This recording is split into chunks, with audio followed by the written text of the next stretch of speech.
Hello viewers, আসসালামু আলাইকুম। আশা করি আপনারা সবাই ভালো আছেন। আজকে আমি এই ভিডিওতে দেখাবো কিভাবে হারিয়ে যাওয়া জিমেইল অ্যাকাউন্ট রিকভার করবেন।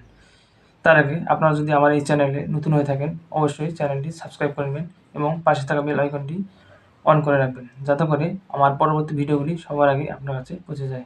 ধন্যবাদ। তো চলুন মোবাইল স্ক্রিনে যাওয়া যাক।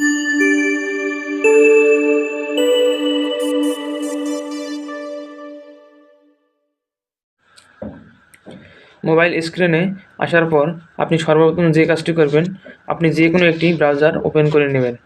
আমি আমার মোবাইলে থাকা ক্রোম ব্রাউজারটি ওপেন করে নিলাম। ব্রাউজারটি ওপেন করার পর সার্চ অপশনে গিয়ে গুগল হেল্প লিখে সার্চ করবেন। এরপর আপনার সামনে এরকম একটি পেজ ওপেন হবে। এখানে প্রথমে গুগল হেল্প নামে যে ওয়েবসাইটটি আছে, আপনি এই ওয়েবসাইটের উপর ক্লিক করবেন। এরপর আপনার সামনে এরকম একটি পেজ শো করবে। এখানে ডান দিক গুগল অ্যাকাউন্ট নামে যে অপশনটি আছে, আপনি এর উপর ক্লিক করবেন।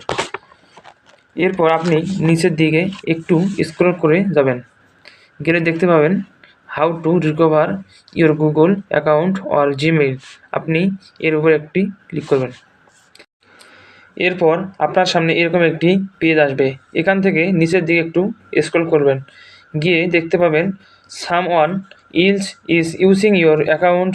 এর নিচে লেখা আছে recover a hacked or hijacked Google account or Gmail.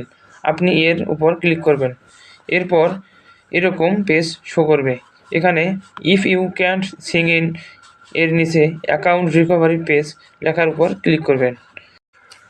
এরপর আপনার যে জিমেইল অ্যাকাউন্টটি ডিলিট হয়ে গেছে বা হ্যাক হয়ে গেছে, সেই জিমেইল অ্যাকাউন্টটি বসিয়ে দেবেন। এরপর নেক্সট বাটনে ক্লিক করবেন। এরপর যে জিমেইলটি হ্যাক হয়ে গেছে বা ডিলিট হয়ে গেছে, সেই জিমেইলটির পাসওয়ার্ড এখানে বসিয়ে দেবেন। এরপর নেক্সট বাটনে ক্লিক করবেন। এরপর আপনি যে নাম্বার দিয়ে জিমেইল অ্যাকাউন্ট খুলছেন, সেই নাম্বারে একটি ওটিপি কোড যাবে। আপনি ওটিপি কোডটি বসিয়ে দেবেন। এরপর নেক্সট বাটনে ক্লিক করবেন। করলে দেখতে পাবেন আপনার জিমেইলটি রিকভার হয়ে গেছে। শেষ পর্যন্ত ভিডিওটি দেখার জন্য ধন্যবাদ।